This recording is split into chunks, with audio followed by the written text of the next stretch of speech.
Bueno, en esta primera sesión, para hablar acerca de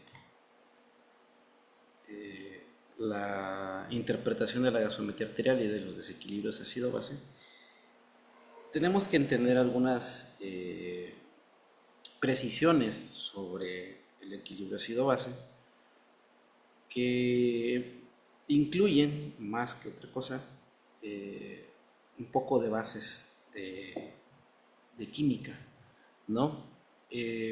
Hasta cierto punto el, todo lo que implica los equilibrios ácido-base, a final de cuentas son una serie de reacciones químicas que ocurren a nivel sérico y a nivel celular, que van a alterar evidentemente el equilibrio ácido-base. Recordemos que todos los procesos que ocurren a nivel celular y a nivel fisiológico, a final de cuentas son reacciones químicas. Y como reacciones químicas se deberían o se tienen que entender como tales. ¿Sí? Evidentemente que posteriormente lo podamos entender ya desde el punto de vista fisiológico, ¿no? Desde el punto de vista del estudio de la fisiología humana. Y entonces, una de las primeras situaciones que hay que entender en cuanto a eh, la interpretación de la gasometría arterial y el estado del equilibrio ácido-base, pues son los conceptos que rigen el equilibrio ácido-base, ¿no? Entonces, uno de los primeros, o el primer concepto, es que el equilibrio ácido-base al final de cuentas son reacciones químicas que ocurren a nivel celular, a nivel sérico, las cuales, pues evidentemente, pues están regidas por, como decía, las reglas químicas. Para empezar, antes de hablar de las reglas que rigen este tipo de reacciones a nivel sérico, pues evidentemente hay que recordar que todas las sustancias que interaccionan dentro del compartimiento de los compartimentos celular y extracelular, pues al final de cuentas se van a traducir en reactivos, reactantes y productos, ¿no? Y todo esto pues va a tener una injerencia dentro del ámbito de la química. Y para poder estudiar esto hay que entender varias cosas, entre ellas, primero, las reacciones. Segunda, todas las reacciones que se dan en química están en medio acuoso, es decir, todos los reactivos y todas las sustancias que van a reaccionar entre sí se encuentran en agua. Al final de cuentas, el medio acuoso en el cual se encuentran, pues es la sangre, ¿no? Y dentro de este medio acuoso, pues evidentemente que van a ocurrir una serie de fenómenos en los cuales pues todas estas sustancias van a reaccionar entre sí. Recordemos que las reacciones químicas tienen varias características que se cumplen dentro del equilibrio hemostático y dentro de las primeras es que son bidireccionales. Es decir, en un medio acuoso, una sustancia que tiene un reactivo, es decir, una sustancia que reacciona con otra, una sustancia que reacciona con otra, va a producir siempre un producto, ¿sí? Es decir, yo tengo una sustancia A y una sustancia B en un medio acuoso, es decir, disuelta en agua. En este caso, cada que yo diga disuelta en agua, entendamos disuelta en la sangre. Entonces, una sustancia A con una sustancia B va a reaccionar y nos va a dar como producto una sustancia C y una sustancia D. Sin embargo, estas a su vez van a reaccionar entre ellas para darnos las mismas sustancias. ¿Sí? En este caso, estos son dos reactivos y estos son los productos. ¿Sí? Esta bidireccionalidad se da gracias a que las sustancias están disueltas en agua y, como vamos a ver más adelante, toda aquella sustancia que está disuelta en agua tiende a formar especies reactivas. ¿sí? Por eso es que hay esta bidireccionalidad en las reacciones, ¿no?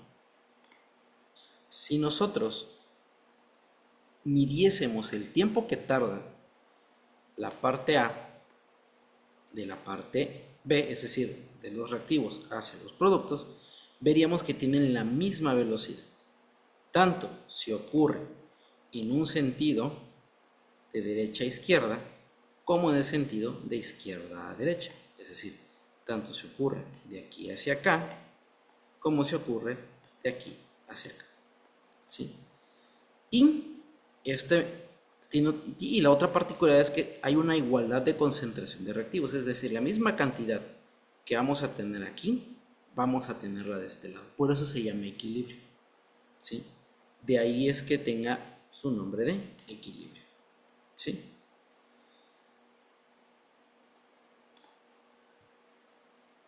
Y entonces decimos que hay un equilibrio químico cuando dos reacciones opuestas ocurren de manera simultánea a la misma velocidad. Y eso se cumple a nivel sérico. Si todas las sustancias van a producirse, todos van a reaccionar entre sí y van a producir diversos productos. Esos productos a su vez van a reaccionar entre sí para producir otros productos o para producir los productos originales de los cuales vinieron. Y esta particularidad la vamos a encontrar a cualquier nivel, ¿sí? Es decir, ya sea a nivel de las reacciones orgánicas como de las reacciones inorgánicas, sobre todo aquellas que tienen que ver con o que tienen mucha injerencia en el equilibrio ácido-base, ¿sí? Y entonces hay que considerar algunas circunstancias para el caso del equilibrio químico, como son las condiciones que van a alterar el equilibrio, ¿sí? Y un principio químico muy conocido en el ámbito del equilibrio químico, pues es el principio de Le Chatelier, ¿sí? Este principio nos dice que si en un sistema en equilibrio se altera cuando hay un cambio en las condiciones, es decir, cuando se aplica un estrés. Esta circunstancia de aplicar un estrés se refiere a alguna situación que va a alterar que se produzca de un lado o hacia el otro una reacción química, ¿sí? Y cuando se aplica ese estrés, es decir, cuando se aplica una condición que altera ese equilibrio, el equilibrio de las reacciones se va a desplazar, es decir, se va a inclinar más hacia un lado o hacia el otro lado de la reacción, ¿sí? En el cual, dice, se reduzca el estrés, es decir, se vuelva nuevamente al equilibrio, por eso se llama equilibrio químico, ¿sí? Ahora, si esta tensión, estas alteraciones se perpetúan el tiempo suficiente, ¿sí? Se va a establecer un nuevo equilibrio, ¿sí? Porque los mecanismos compensatorios, esto ya llevándolo al ámbito fisiológico, los mecanismos compensatorios se vuelven insuficientes y ocurre una adaptación de la reacción química, ¿sí? Estos mecanismos, vamos a tratar de traspolarlo al sentido fisiológico, estos mecanismos, estas condiciones que alteran el equilibrio químico son la temperatura. Si nosotros, como vamos a ver en sesiones posteriores, analizamos una gasometría arterial de un paciente sano, vamos a tener una serie de valores normales. Si nosotros analizamos una gasometría arterial de un paciente con hipotermia, es decir, con un paciente que viene frío, que viene con una temperatura por debajo de los 36 grados o 35.5, vamos a tener otros resultados, ¿sí? Porque hay ciertas condiciones en las cuales, o bueno, más bien hay ciertas sustancias y ciertas reacciones que dependen de la temperatura del cuerpo. Y si nosotros le tomamos una gasometría arterial a un paciente que tiene fiebre, es decir, una temperatura mayor a los 38 grados, vamos a encontrar otras alteraciones. ¿Por qué? Porque el equilibrio químico se va a ver afectado, sobre todo el equilibrio homeostático. De forma fisiológica, las reacciones que intervienen o que se interpretan en el equilibrio ácido-base son muy susceptibles a la temperatura, ¿sí? ¿Qué otro factor? La concentración de los reactantes, es decir, la cantidad que haya de los solutos o de las sustancias químicas disueltas en la sangre, ¿sí? Si nosotros tenemos un paciente deshidratado porque no ha tomado agua, ¿sí? Vamos a tener que muchas sustancias van a tener una mayor concentración. Si nosotros hacemos una medición, por ejemplo, de los electrolitos séricos a un paciente que ha estado sudando, ha tenido pérdidas por deshidratación, pérdidas de agua pura, sobre todo un buen ejemplo es el paciente deshidratado o el paciente quemado, vamos a encontrar que hay solventes, o bueno, más bien productos, como por ejemplo el sodio, el cloro, el magnesio, o el calcio, o el potasio, los electrolitos, van a estar elevados porque hay poca agua, no hay donde se disuelvan. Por el contrario, ¿sí? Y esto afecta evidentemente el equilibrio. Si nosotros le tomamos una gasometría a un paciente edematizado o le medimos los electrocitos séricos a un paciente edematizado que esté hinchado o un paciente al cual se le pasaron soluciones intravenosas en demasía, es decir, que se le pasó un gran volumen de líquidos, vamos incluso a encontrar volúmenes o más bien niveles bajos, ¿sí? Sodio, potasio, calcio, podemos encontrar bajos. ¿Por qué? Porque hay demasiada agua en el medio. Y esto se va a ir reflejado en la calidad del equilibrio químico, como vamos a ver más adelante. Al final de cuentas, la presión y el volumen también son determinantes para que este equilibrio químico se dé de forma correcta. La presión se refiere a la presión atmosférica. Recordemos que todas las reacciones químicas ocurren bajo una atmósfera de presión, idealmente, ¿sí? Si nosotros hablamos principios como la ley de los gases ideales, que no es el caso aplicarla en este momento, pero que sí vamos a tratar de analizarla posteriormente en el equilibrio de los gases arteriales, eh, la presión atmosférica va a influir mucho en los resultados obtenidos. No es lo mismo una gasometría arterial de un paciente que esté a nivel del mar, como nosotros, como un paciente que está a nivel de la ciudad de Puebla, de la Ciudad de México o en las zonas de montaña, ¿no? La presión atmosférica, aunque tiene variaciones muy discretas aparentemente, ¿sí? Son lo suficientemente potentes como para alterar el resultado eh, de estos equilibrios, ¿no? Entonces, esas circunstancias son las que van a determinar el equilibrio químico y por ende el equilibrio hemostático a nivel sérico, ¿no? Ya hablando a nivel fisiológico. Y para que podamos entender esto, hablando de las reacciones de equilibrio, vamos a poner el ejemplo tan sencillo como el ejemplo del agua. El agua, por naturaleza, el agua está conformada por hidrógeno y oxígeno. Pero, para que nosotros podamos entender un concepto que se llama disociación, es decir, cuando una sustancia se separa en sus subproductos, es decir, en las sustancias, en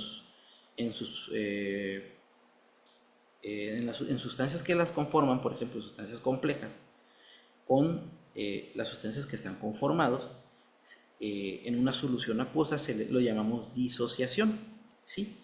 Y entonces el agua se disocia en cargas positivas y cargas negativas, ¿sí? La carga positiva o un protón, que es el hidrógeno, y las cargas negativas o los electrones, que en este caso es el ion OH, ¿no? Y esto va a estar determinado por lo que ya las cuestiones que ya medimos del equilibrio, ¿no? Entonces, por naturaleza, en una solución acuosa, una sustancia se va a disociar en sus elementos formes, ¿sí? Y utilizamos el ejemplo del agua porque el ejemplo del agua, como lo vamos a ver en sesiones posteriores, de esto dependen los conceptos tan sencillos como el concepto de pH, ¿no? Y el concepto de pOH, de potencial de hidrógeno, potencial hidróxido. Una vez entendiendo esta parte, cualquier sustancia que se encuentre en el agua se va a disociar, es decir, va a separarse sus elementos formes. Y al final de cuentas, como aquí vamos a hablar de cargas, tanto cargas positivas como cargas negativas, todas las sustancias también están formadas, al igual que el agua, con cargas positivas y cargas negativas. Entonces, las cargas positivas van a buscar las cargas negativas y las cargas negativas van a buscar cargas positivas. Vamos a ver un ejemplo. Si nosotros pusiéramos sal común, cloruro de sodio, en una reacción acuosa, en el equilibrio, dentro del equilibrio, la sal se va a disociar en sus dos elementos formes, sodio con carga positiva y cloro con carga negativa. Esto no significa que reaccionen entre sí, es decir, que se formen nuevos componentes. Esta disociación se refiere únicamente a que hay una interacción entre las cargas sin que éstas reaccionen entre sí. ¿Por qué? Porque en los medios acuosos, suponiendo aquí en este sentido que veíamos,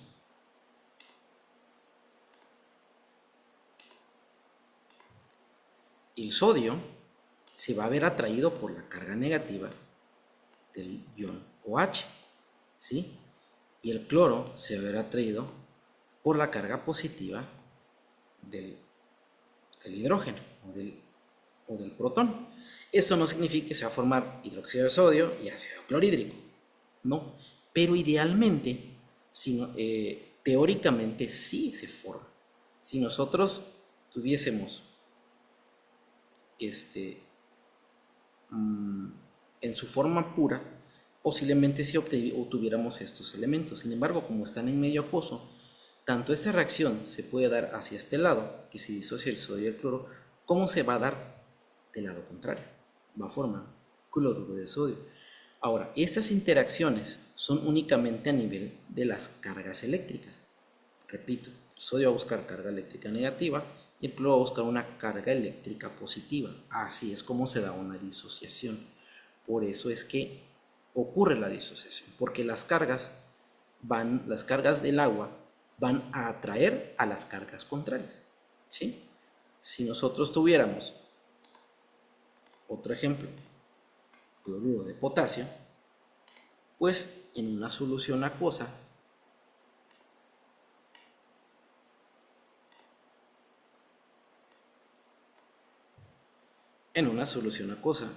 vamos a tener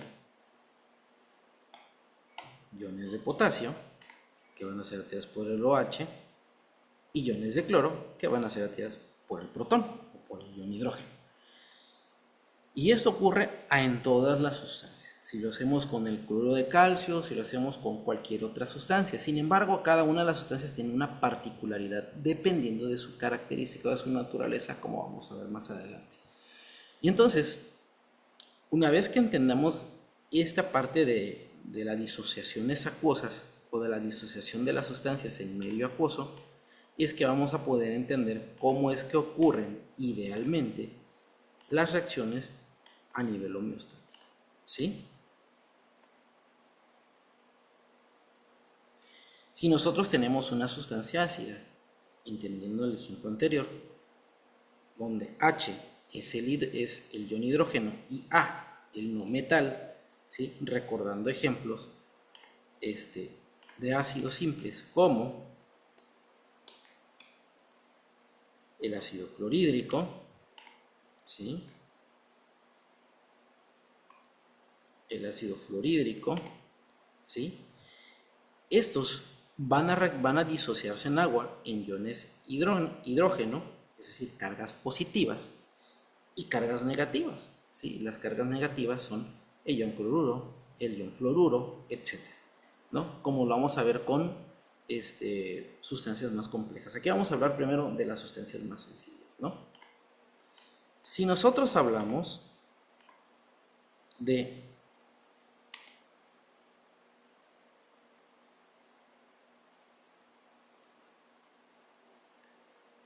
de las sustancias básicas vamos a encontrar también el mismo, que va a ocurrir también el mismo fenómeno, ¿sí? Si nosotros tenemos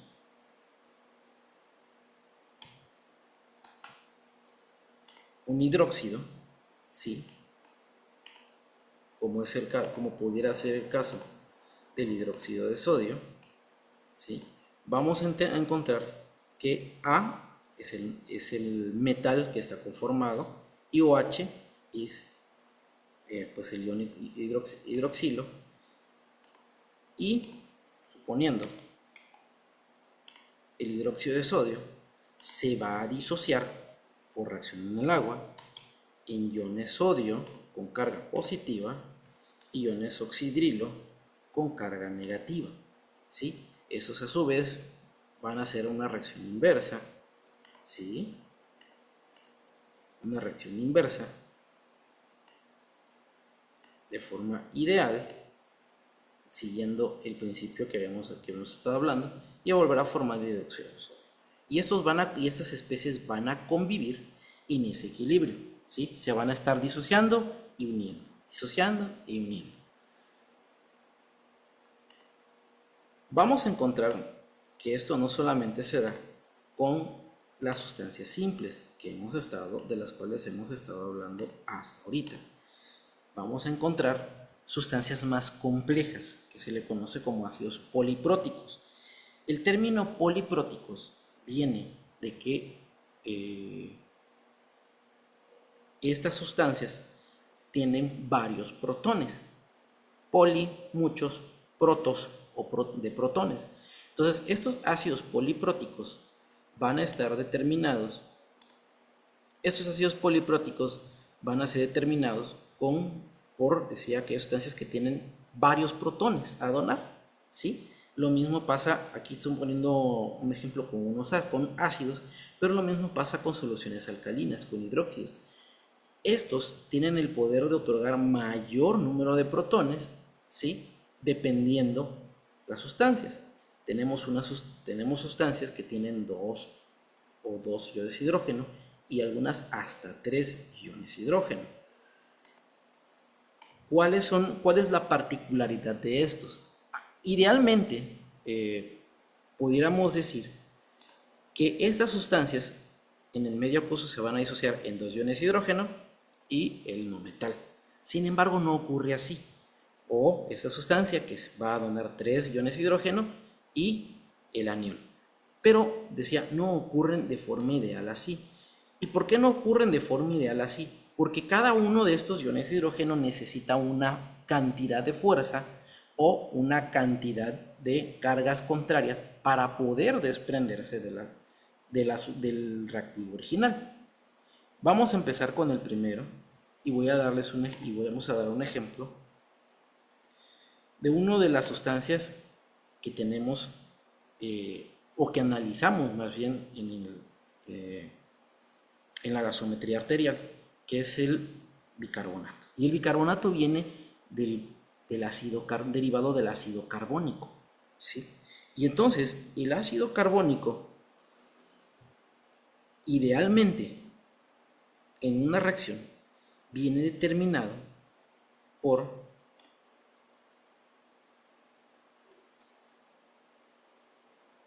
agua más CO2, ¿sí? Sin embargo, idealmente, esta reacción no solamente tiene una particularidad de la que hablábamos hace rato, que es reversible, es decir, no solamente se forma con una direccionalidad H2O más agua más CO2, ácido carbónico, y que se disocia también el ácido carbónico, se disocia en H2O más CO2. Resulta que sí, efectivamente esto ocurre, pero esta reacción en particular es unidireccional y ocurre a nivel respiratorio. A nivel respiratorio, cuando nosotros inhalamos y exhalamos y se produce CO2, ese CO2 va a reaccionar con el agua circundante y va a producir ácido carbónico, ¿sí? A su vez, este ácido carbónico se puede disociar dependiendo las circunstancias o el ambiente hemodinámico que se dé, se puede disociar en agua más CO2. Y esto es mínimo, porque al final de cuentas el transporte del CO2 va a depender de la hemoglobina. Sin embargo, una vez que ya tenemos establecidos el ácido carbónico a nivel de una reacción, a nivel ya homeostático y hablando del equilibrio, se va a disociar idealmente en dos iones hidrógeno y un ion carbonato. Pues no es así. De primera instancia, para que estos dos hidrógenos se puedan desprender,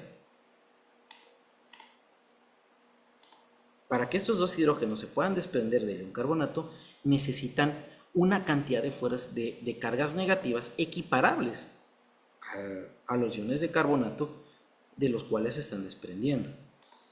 Y tenemos que en un primer momento estos iones de carbonato van a reaccionar y se va a desprender un hidrógeno con carga positiva y un ion carbonato ácido, es decir, un ion que tiene el ion carbonato con una carga negativa y un hidrógeno con una carga positiva. Si esta sustancia continúa en el equilibrio, ¿sí? Esto ocurre en esta dirección, ¿sí? Si esto, como ocurre idealmente, continúa y hay la suficiente cantidad de cargas negativas para desprenderse de hidrógeno, vamos a tener ahora una especie CO3 con dos cargas negativas más otro ion hidrógeno de cargas positivas y ya tenemos un ion hidrógeno por cada disociación. A este escalonamiento que sufren las sustancias les llamamos, en química se les llama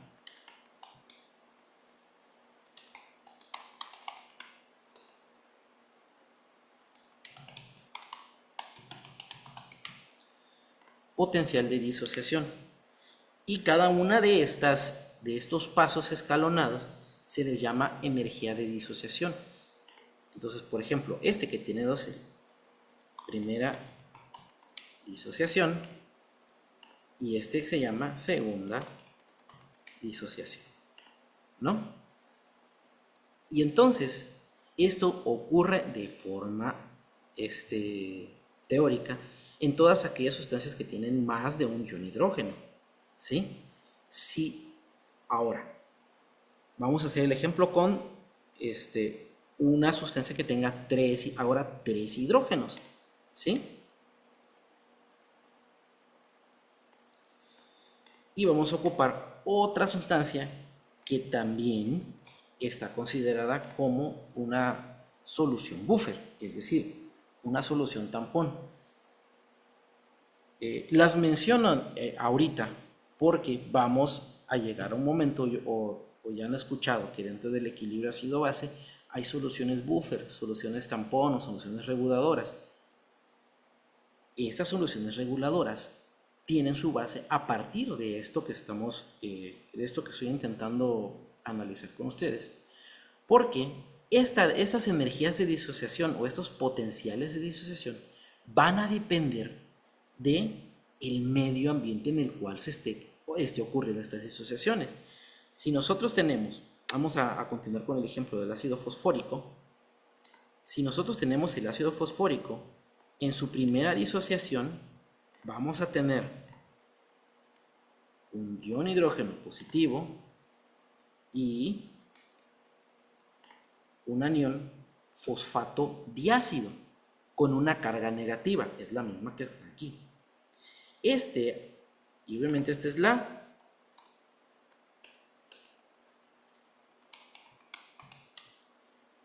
primera disociación, ¿sí? A su vez, en el medio acuoso, se va a desprender otro ion hidrógeno con carga positiva y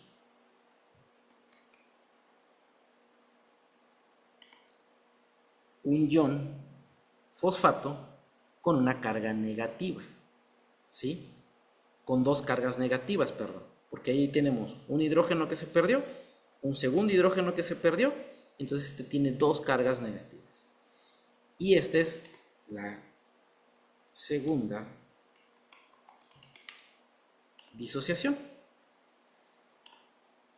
Y si el medio es propicio, pues vamos a tener la liberación de un tercer ion hidrógeno y ahora un ion fosfato con tres cargas negativas, ¿sí? Y esta es una tercera disociación. Estas disociaciones a nivel fisiológico ocurren dependiendo del número de cargas positivas. Ahora, analizando esto, idealmente pensaríamos que otorga un gran número de cargas positivas. Sí y no. Porque estas cargas negativas también se están liberando en estas disociaciones acuosas y también otorgan una alteración, otorgan un carácter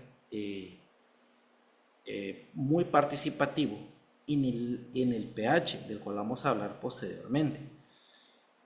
¿Por qué se les llama soluciones búferes? Porque estas soluciones tienen la capacidad de aceptar o donar los iones hidrógeno dependiendo el carácter del ambiente, ¿sí? Es decir, el carácter ácido o un carácter alcalino del ambiente va a depender de si estos donan electrones al medio o roban electrones al medio. Si nosotros tenemos, tanto como en el ejemplo anterior del carbonato, como en este ejemplo, si nosotros tenemos un medio ácido, es decir, hablamos que en el medio ácido hay un exceso de iones hidrógeno, hay muchísimos iones hidrógeno, ¿qué creen que va a pasar? Pues estos iones hidrógenos van a ser absorbidos por estas sustancias, ¿sí? El fosfato diácido, el fosfato monoácido y el ion fosfato, para que el pH se mueva desde la acidez hacia lo neutro. Si nosotros hablamos, por el contrario, que hay un medio alcalino,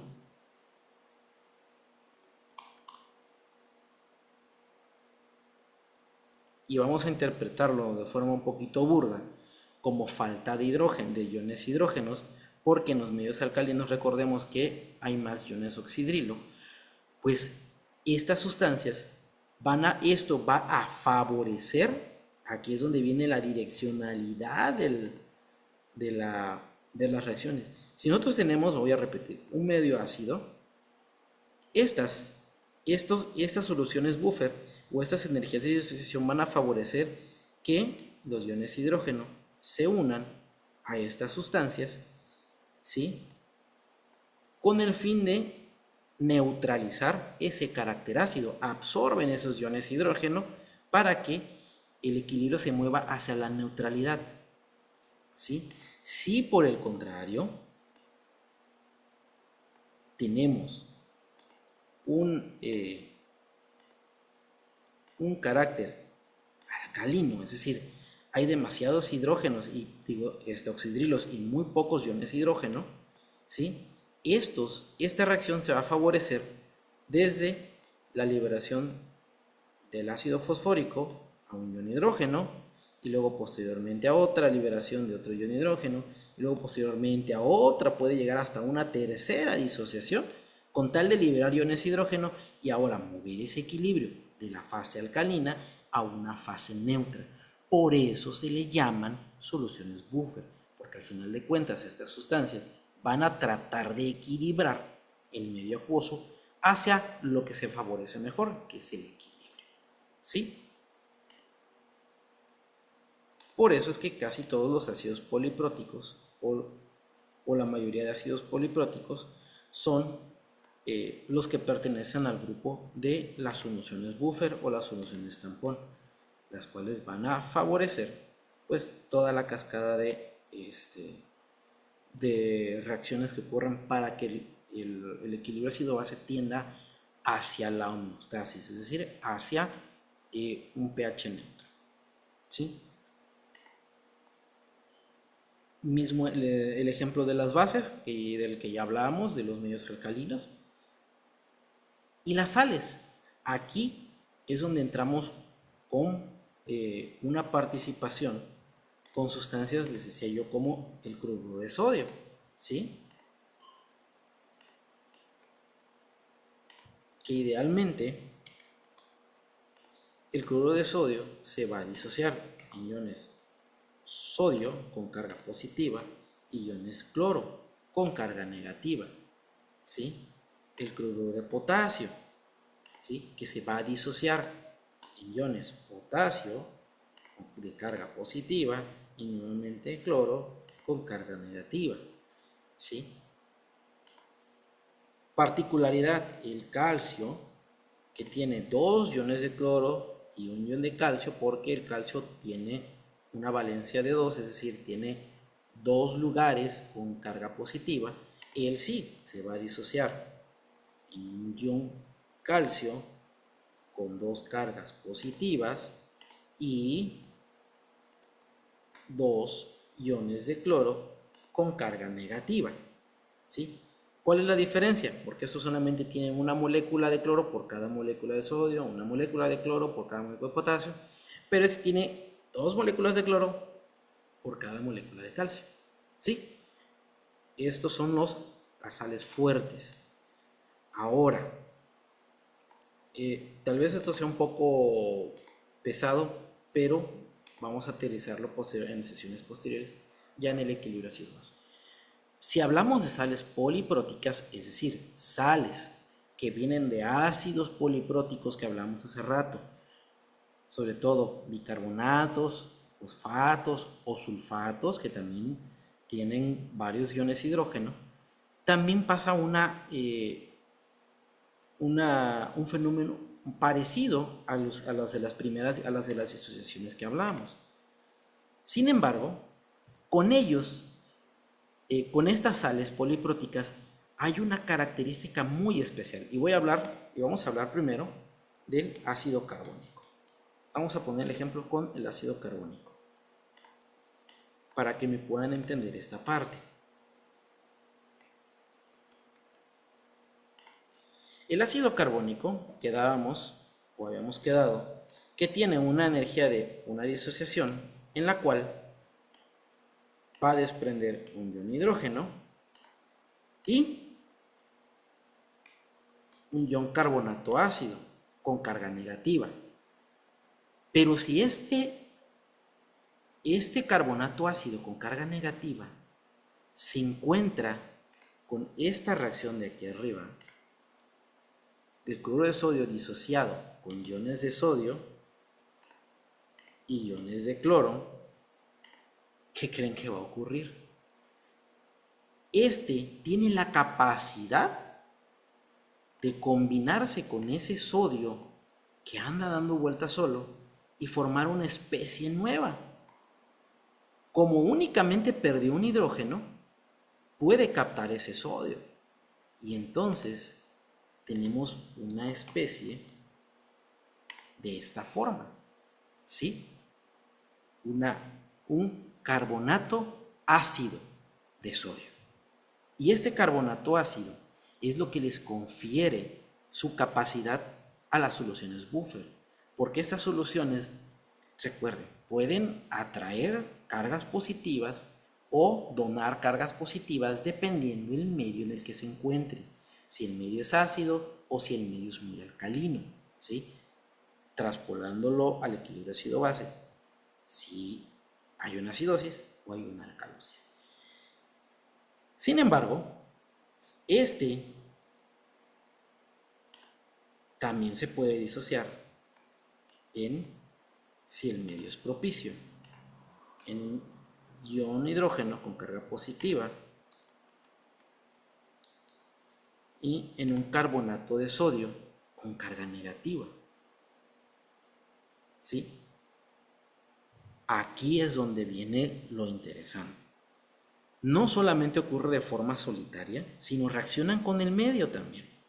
Y esto va a depender, estas reacciones va a depender profundamente, insisto, en el carácter que tenga el medio en el cual se está desarrollando.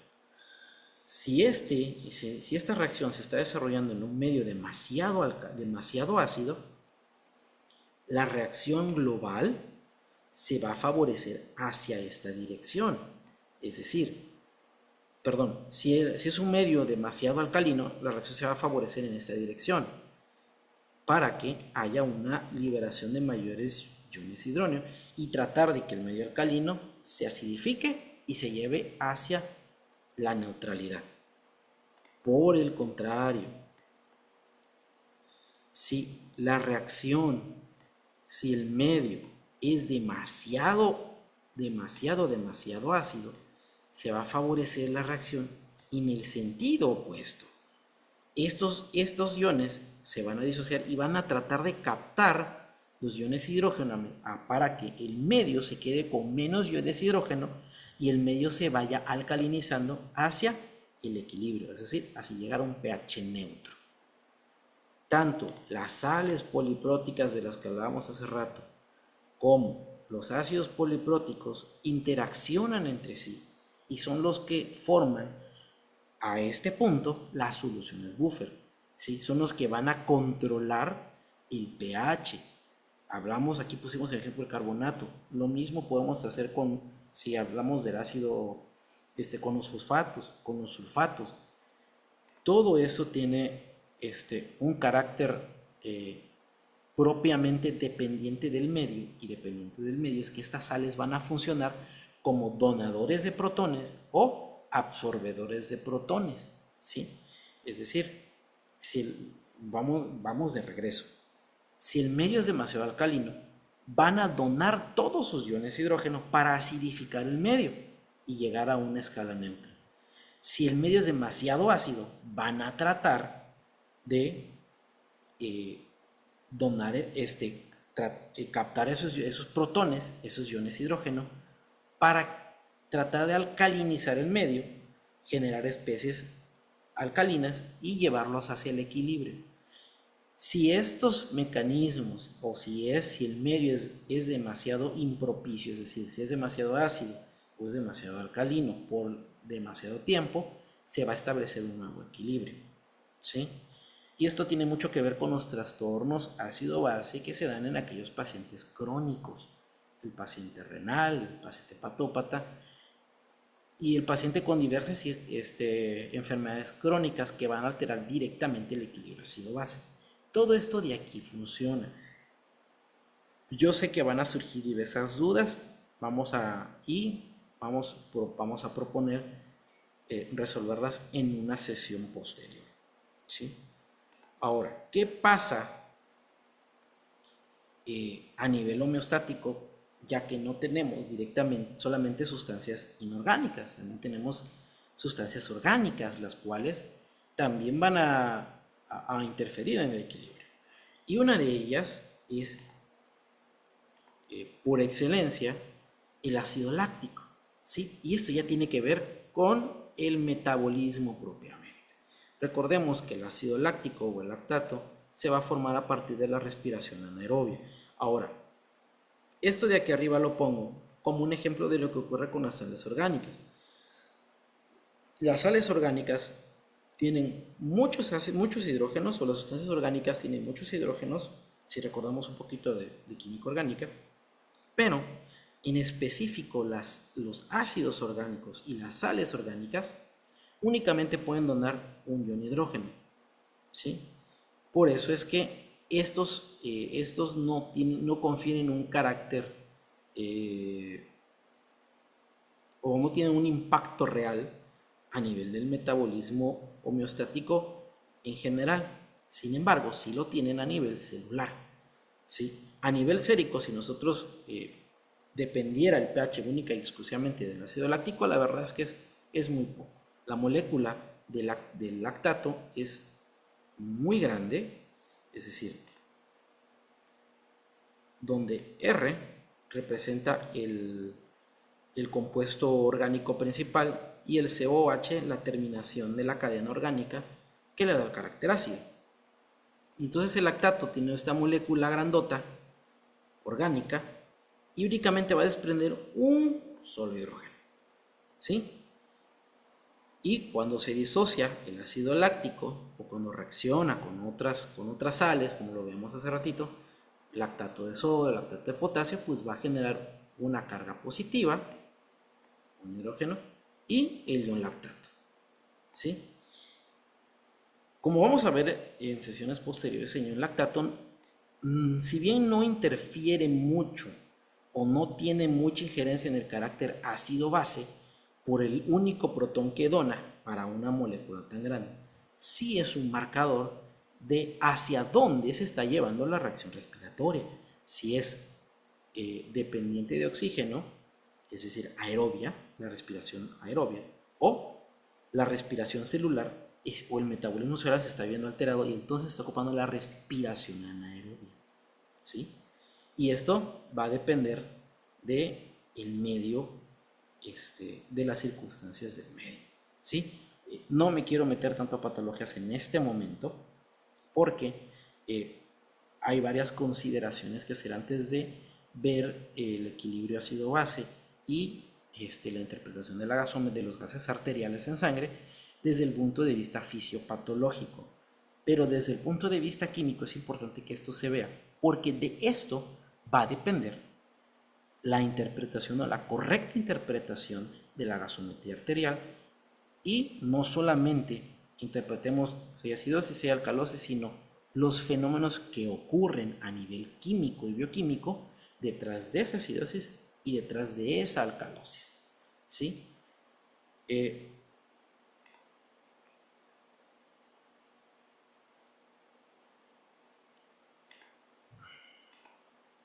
Y al final de cuentas, estas reacciones están sucediendo de forma continua a todo nivel, no solamente a nivel sérico, a nivel celular, sino van a estar propiciadas o no dependiendo de las circunstancias, dependiendo del medio, como hablamos hace rato, dependiendo de las condiciones que van a afectar ese equilibrio químico, ¿sí? No es evidentemente si nosotros tratamos de buscar condiciones, por ejemplo, el ejercicio que aumenta la demanda de oxígeno, ¿sí? Y hace que se consuma mucho oxígeno, eso va a alterar también eh, el equilibrio en las reacciones del cuerpo, ¿sí?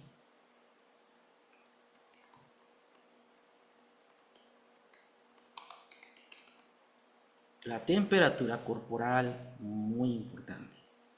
Les decía yo, no es lo mismo una gasometría de un paciente que tiene fiebre, o un paciente que viene con hipotermia, o un paciente sano. La temperatura va a tener un impacto a nivel de las reacciones de los gases arteriales, o lo que interpretamos en el estudio de los gases arteriales, que lo vamos a poder ver a nivel de la gasometría arterial, ¿sí? Patologías crónicas, ¿sí? El paciente renal, el paciente patópata, el paciente con neumopatía. Estas condiciones van a alterar directamente el medio, sobre todo los pacientes renales, que tienen una acumulación o una falta de eliminación de diversas sustancias que se van a ir acumulando a nivel sanguíneo, a nivel sérico, y van a afectar el equilibrio, y eso lo vamos a ver más en otras sesiones, como paciente, como el paciente patópata, que igual si el hígado está fallando y no hay un correcto metabolismo de, eh, de ciertos elementos que se van a ir acumulando en sangre, también van a tener una alta injerencia en el equilibrio ácido-base. ¿Sí? El paciente también, decíamos, la altura. No es lo mismo un paciente que está a nivel del mar, un paciente que está a 1000 metros sobre el nivel del mar, a 2000, a 3000 metros o superior, ¿no? No es lo mismo, aunque es raro en nuestro medio ver un paciente que sube una montaña, que escala una montaña, ¿no? Por ejemplo, el Pico de Orizaba, el Cofre de Perote, ¿sí? O aquellos pacientes, eso se ve más en las zonas de costeras, sobre todo los de Pemex, ¿no? Los que están en la zona de Campeche, pacientes que tienen que bucear, ¿sí? En la cual la presión atmosférica o la presión de los gases en el interior del cuerpo se ve alterada por la profundidad. Eso también, si nosotros tomásemos una gasometría arterial, veríamos alteraciones significativas. Y al final de cuentas, en esta primera sesión el objetivo es tratar de comprender un poco qué es lo que ocurre a nivel de las reacciones químicas que van a originar todo lo que vamos a ver en la gasometría arterial. En la siguiente sesión vamos a tratar de definir qué es el estudio de los gases arteriales y vamos a tener otros conceptos, sobre todo ya hablando de los gases, ¿sí? Como presiones parciales, presión total, disolución, que tiene que ver también con todos estos factores de los cuales hablábamos.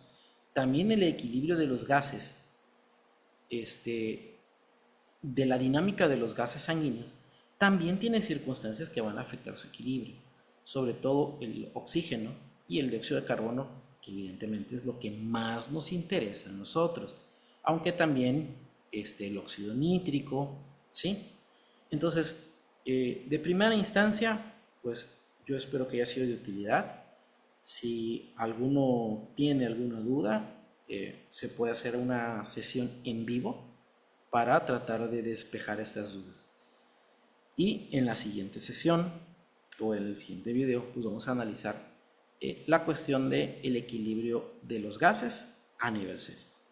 Espero que esto haya sido de utilidad y pues sin más por el momento me despido. Gracias y que tengan un buen día.